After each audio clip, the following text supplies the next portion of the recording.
আম্মু আম্মু, আমি রোজা রাখমু, আমারে সেহরিটা দাগ দিও।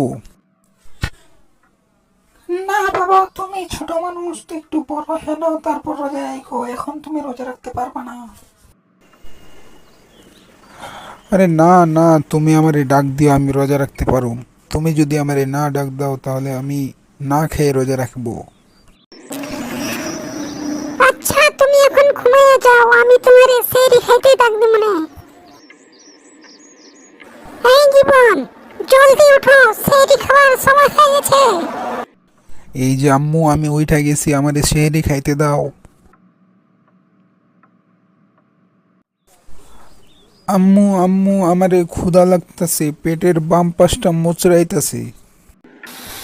আচ্ছা বাবা, তুমি রোজা ভেঙে ফেলাও, তুমি ছোট মানুষ, তুমি এখন ভাত খাইলে একটা রোজা হইয়া যাইব, আবার যখন ইফতার করবা তখন খাইলে দুইটা রোজা হইয়া যাইব।